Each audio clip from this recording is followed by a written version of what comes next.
मुंबईतील पवईमध्ये खळबळजनक घटना घडली असून रोहित आर्य नामक व्यक्तीने 17 शाळकरी मुलांना ओलीस ठेवलं होतं। या घटनेत पोलिसांनी मुलांची सुटका केली असून आरोपी रोहित आर्यचा एन्काउंटर करण्यात आला।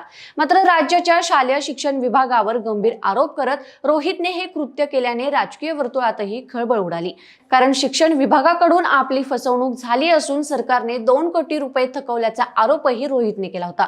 त्यावर माजी शिक्षण मंत्री दीपक केसरकर यांनी स्पष्टीकरण दिलं। आता विद्यमान शिक्षण मंत्री दादा भुसे यांनीही आपली भूमिका मांडली। तसंच उद्यापर्यंत या घटनेचा संपूर्ण अहवाल येईल असंही त्यांनी सांगितलं। प्राथमिक तपासानुसार अप्सरा एंटरटेनमेंट नेटवर्क संस्थेमार्फत स्वच्छता मॉनिटर हा उपक्रम राबवण्याबाबत 14 सप्टेंबर 2022 रोजी शासनाला पहिलं निवेदन प्राप्त झालं होतं। शासनाच्या प्रकल्पांसाठी मान्यता, खर्च, कार्यपद्धती, निविदा आणि अटी शर्ती आवश्यक असतात।